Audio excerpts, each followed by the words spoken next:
11 каналында күндүн баш жаңылыктары бир үзүмдөн. Сактансаң сактайм дейт. Тышкы иштер министрлиги четте жүргөн кыргыз жарандарын астейдиликке чакырды. Бул дүйнөдө күчөп жаткан теракттарга байланыштуу коопсуздук чаралардан болду.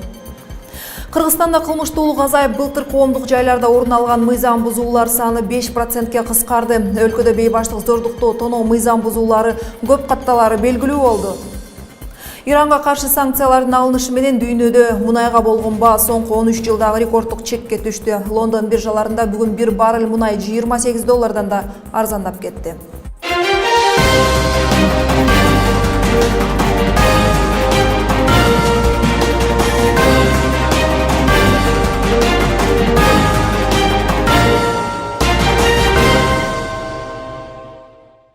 Ода 11 каналынын жаңылыктары, студияда Назика Атамбекова. Саламатсыздарбы? Бишкекте өрттөн 2 киши каза тапты. Өзгөчө кырдаалдар министрлиги билдиргендей, бүгүн түнү Нарвская көчөсүндөгү жер тамдардын биринде өрт чыгып, жалпы аянты 80 чарчы метр турак үйдүн ичи сырты күйгөн.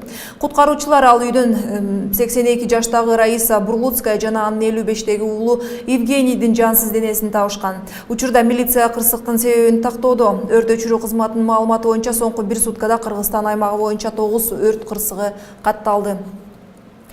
Башка жаңылыктардан Тышкы иштер министрлиги сыртта жүргөн кыргызстандыктарды дүйнөдө болуп жаткан теракттарга байланыштуу астейдиликке чакырды. Министрлик тараткан билдирүү чет жерде сапарлап жүргөн кыргыз жарандарына эң көп чогулган аймакка барбоого сунушталат. Ошондой эле Тышкы иштер министрлиги кыргызстандыктар кайсы жерге барбасын оболуп консулдук каттоого турушу керектигин белгиледи. Чет жерде өзгөчө кырдаалдарга кабылган кыргызстандыктар тезинен бул туурасында кыргыз элчиликтерине кабарлашы шарт. Эске салсак, жаңы жыл жаңырары менен Ислам мамлекети уюму Индонезияда, Туркияда террордук актыларга барды. Ал арада Ички иштер министрлиги Кыргызстанда коомдук жайларда жасалган кылмыштардын саны азайып жатканын билдирди. Бишкекте бүгүн өткөн маалымат жыйынында министрликтин коомдук коопсуздук башкы башкармалыгынын жетекчиси Эркинбаев билдирди.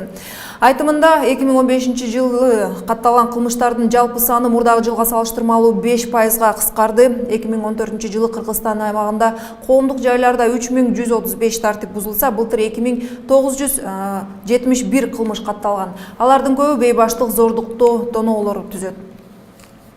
11 каналында жаңылыктарды улантабыз. Эми эл аралык темада АКШ баллистикалык ракетаны сыноо боюнча эрежени бузганы үчүн Иранга каршы жаңы санкцияларды киргизди. Эске салсак, Иран жаңы баллистикалык ракетасын орто узактыкка 2015 жылы күзүндө сынаган эле. Муну менен Иран Улуттар уюмунун коопсуздук кеңешинин 2 резолюциясын бузду деп айыпталууда. Жаңы санкцияларга ылайык ракеталык программага катышы бар 11 компания жана айрым жарандарга АКШ банктарынын кызматын колдонууга чектөө киргизилди. Кызыгы, бир күн алдың эле Ирандын өзөктүк программасы боюнча эл аралык санкциялар алынып салынган эле. Бул дүйнөлүк рынокто мунайга болгон баанын дагы арзандашына алып келди. Дүйшөмбүдө Лондон биржасында мунайдын баррели $28 да төмөн баага сатылды. Мындай арзандоо соңку 13 жылдан бери биринчи ирет катталып турат. Былтыр ноябрда Иран бийлиги ага карата эл аралык санкциялар алынса, мунай экспортун 2 эсеге көтөрүү ниетин бар экендигин билдирген. Анда Иран күнүнө 1 миллион баррелге чейин мунай сатууга жөндөмдүү экени белгилүү болгон. Индонезиядагы жер титирөөдө 1 киши каза таап, 10 кишилер жарадар болушту. Жер титирөө очогу Малуку провинциясында орун алып, 240 турак үй кыйроолорго учурады. Жараат алган 22 кишинин үчөөсүнүн акыбалы өтө оор абалда калууда. Магнитудасы 5,4-кө жеткен зилзала жекшемби күнү болгон. 11 каналында жаңылыктарды улантабыз. Бир аздан кийин Кыргызстанда былтыр жоголуп издөөгө алынган балдардын саны 700гө жеткен. Миграция кызматы балдарды кулчулукка сатууга каршы жаңы кызмат ачууну көздөөдө. Калың жааган кардан Кыргызстандын айрым унаа жолдорунда чектөөлөр кирди. Ысык көлдөгү Барскоон Акшыйрак автожолуна түшкөн кардын калыңдыгы 35 сантиметрге жеткен. Бишкекте жеткинчектер арасында сумо мелдеши башталды. Ага 10-15 жаштагы өспүрүмдөр катышууда. Иш-чара Борбордогу мектептердин биринде өтүүдө.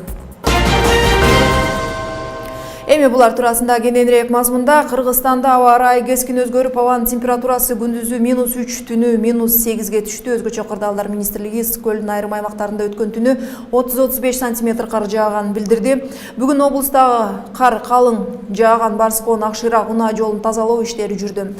Аба ырайына байланыштуу Жалал Абад облусундагы Сары Кыр жана Нарындагы Кынды ашууларында унаа жолдору да жабылды. Калган аймактарда жол кыймылына азырынча чектөөлөр киргизилет. Кыргызстан миграция кызматы балдардын кулчулукка сатылышына каршы кызмат көрсөтүү борборлорун ачуу алдында турат. Бул тууралуу иш-чаралар планын миграциялык кызмат коомдук талкуусуна алып чыкты. Расмий маалыматтар боюнча былтыр Кыргызстанда жоголуп издөөгө салынган балдар саны 701 болгон, алардын 664-ү табылган. Жаңы түптөлө турчу борбор алкагында коопсуздук чаралар тууралуу маектен жана жогорку окуу жайларында түшүндүрүү иштери жүрөт. Кезеген биз студиянын коногунда бүгүн бизде мейманда жоголгон балдарды издөө боюнча ата-энелик коомдук кыймылынын жетекчиси Бакыт Эгембердиев. Ал эми талкуулай турган темабыз Кыргызстандагы балдар коопсуздугу. Саламатсызбы Бакыт? Жакында Орус массалык маалымат каражаттарында Новосибирсктен келген балдарды Кыргызстанда органга сатуу аракет болгондугу тууралуу маалымат чыкты. Бул канчалык мүмкүн нерсе? Кыргызстанда балдарды органга сатуу фактылары чындап орун алганбы? Эми бул жерде буга чейин дагы биз көптөгөн жалпыга маалымдоо каражаттарына берген интервьюсунда айтканбыз. Кыргызстанда көптөгөн балдар, көптөгөн адамдар, анын ичинде ушу жаш элек балдар дагы дайынсыз жоголгон фактыларыбыз бүгүнкү күндө турат факт бойдон. Анан эми анын себептерин изилдеген эч ким жок болуп атат. Биз өзүбүздүн жеке изилдөөбүзгө таянып туруп айтканбыз. Негизги жоголуп аткандардын себептеринин бири ошол органга сатылып кетүү бир себеби. Анткени бүгүнкү күндө дүйнө жүзү боюнча ошол адамдын органдарына, анын ичинде балдардын органдарына болгон талап күчөп келатат. Оорулардын күчөгөндүгүнө байланыштуу, ошондой эле медицинанын өнүгүүсүнө байланыштуу бул органдарды орусча айтканда пересадка кылганга өнүккөндүгүнө байланыштуу ушундай суроо талап күчөп, жыйынтыгында баягы ортодо шугулданган уюшкан кылмыштык топторунун ушу кылган иштери болуп атат бүгүнкү күндө. Ошону мына бүгүнкү күндөгү фактыбыз далилдеп берди. Биз ошондой эле төрөт үйлөрүнөн балдарды сатуу фактысы боюнча сатуу иш-чарасы болуп атат деп ушундай бир маалымат билдирүү жасаганда эч ким ишенген эмес. Бирок көп өтпөй эле ушул биресине 4-чү төрөт үйүндө жана башка бүгүнкү күндө ушу балдарды сатуу фактыларынын бетинин ачылышы боюнча бүгүнкү күндө көп фактылар далилдеп атат биздин чын экенибизди. Статистикага кайрылсак, Кыргызстанда жылына 500дөн ашык балдар жоголуп турат. Алардын айрымдары ошол бойдон табылбай калган учурлар бар. Ал балдар кайда жоголот? Сиздерде кандай божомолдор бар? Эми божомолдорубуз жанакындай эле бүгүнкү күндө эми жалпы эле мамлекеттин ичиндеги күч түзүмдөрүнүн алсыздыгы, ошолордун жумуштарынын эффективдүүлүгүнүн начардыгынан кабар берип келет. Буга чейин да айткан элек. Адам жоголгондо, бала жоголгондо ошол биринчи эң баалуу делген бир 5 күн, алгачкы 5 күн азыркы учурдагы системага ылайыктуу бир туура эмес жактарга кетип калат да, убакытты коротуп алабыз. Андыктан ошол адамды, баланы издеп табуу мүмкүнчүлүгү бизде төмөндөп кетип атат да.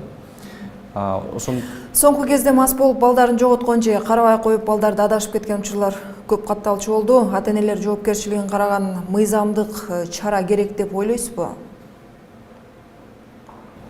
Албетте керек. Бүгүнкү күндө бизде мындай комплекстүү иш жүрбөй атат балага байланыштуу. Баланын укугу деген нерсе алдыга чыгып, баланын укугун күчөтүү болгон аракет далбаттар жүрүп атат, бирок ошол эле учурда баланын укугу менен биргеликте баланын коопсуздугу жөнүндө сөз болгон жок да. Анан бул жерде жанагы ата-эненин жоопкерчилиги баланын укугуна, анан коопсуздугуна байланыштуу маселе катары ата-эненин жоопкерчилигин жогорулатыш керек бүгүнкү күндө. Анын да өзүнүн айрым бир механизмдерин киргизишибиз керек. Бирок бир айта турган нерсе, башка мамлекетте азыркы күндө жүрүп аткан нерсени толук бойдон бизге алып ишке ашыруу туура эмес саясат деп ойлойбуз да. Жоголгон балдарды издөөдө милиция жетиштүү иш алып барбайт деген айыптар бар балдарын жоготкон ата-энелерде. Бул канчалык туура айып? Муну биз да айтып келгенбиз. Азыркы күндө мына биз да талап кылып келгенбиз. Советтер Союзу таркап эгемендикти алгандан бери ушул биздеги министрликтердин көпчүлүгү реформага кабылган. Бирок тилекке каршы убакыттагы ресурстар жетпей келатат. Ички иштер министрлигинин реформалоо талабы көп жылдан бери турат да. Ошондуктан мына коргоо кеңешинин чечими менен ички иштер министрлигинин толугу менен ушу реформалоо күтүлүүдө. Биз дагы ойлоп атабыз ушул жаатта милиция кызматкерлеринин же болбосо адам жоголгондо жооптуу болгон баардык күч түзүмдөрүнүн мындай жумуш эффективдүүлүгүн жогорулатууга багытталган реформа жүрөт деген ойдобуз. Анткени бүгүнкү күндө мисалы үчүн адам баласы же бала жоголо турган болсо мындай конкреттүү жооп бере турган орган жок да. Ошол жериндеги аймактык милициянын гана бир адиси же кызматкери жооптуу болуп калат. Бул өтө туура эмес нерсе. Рахмат, эми акыркы суроого жооп берип койсоңуз, мындан 1-2 жыл мурун жоголгон балдарды издөө борборун ачуу демилгесин көтөргөн элеңиздер. Ошол борбордун тагдыры эмне болду? Эми тилекке каршы биз ошо аракет кылып көрдүк. Башка мамлекеттердин тажрыйбасын карасак, мамлекеттик күч органдарынан тышкарыдагы ушундай коомдук борбор болот экен. Адамдарды жоголуп кеткенде ушу издөөгө жардамдашкан мамлекеттик органдарга. Анан ушундай борбор түзүү боюнча демилге кылдык эле. Тилекке каршы билесиздер, мамлекетте каржылык таңсыздык чоң нерсе, мамлекеттен акча бөлдүрүү мүмкүн эмес экен. Ошондой эле эл аралык уюмдарга кайрылып көрсөк дагы бирөөсүнүн мындай мандатына туура келбей койду. Чынын айтканда ички ресурстарды баягы жеке Кыргызстандын ичиндеги жеке жарандардын каражаттарына дагы толук кандуу кайрыла албай калды. Ошо менен бул идеябыз ишке ашпай калды. Мисалы үчүн биз айтабыз, адам жоголгондо жок дегенде биздин күч түзүмдөрү жанагы из кубар иттерди коебуз го, ошол кинологторду алып келип, ошол жоголгон саат же минутадан баштап иттерди пайдаланса да эффективдүүлүгү жакшы болмок.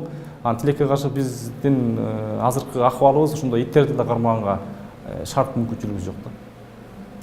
Келип суроолорго жооп бергениңиз үчүн рахмат. Бизде конокто жоголгон балдарды издөө боюнча ата-энелердин коомдук кыймылынын жетекчиси Бакыт Эгембердиев болду. Көрсөтүүбүздү улантабыз.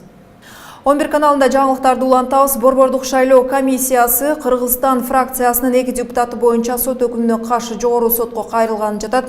15 январда 1 май райондук соту Жумалиева жана Эсенаманованын мандаттарын борбордук шайлоо комиссиясы мыйзамсыз кайтарып алган деген чечим чыгарган.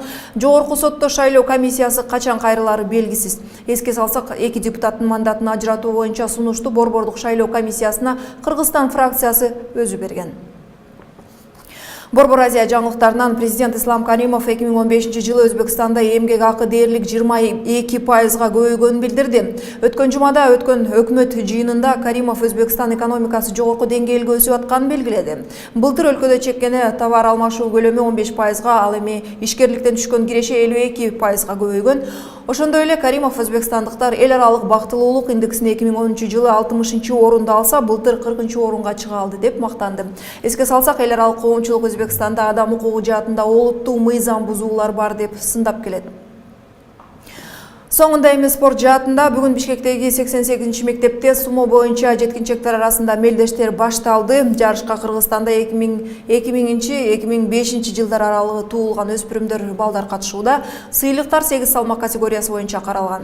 Көпчүлүк биле бербеген менен Бишкекте мындай мелдештер биринчи жолу өтүп жаткан жери жок. Ушун менен 11 каналынын жаңылыктары жыйынтыкталат. Кечиңиздер көңүлдүү улансын. Саламатта калыңыздар.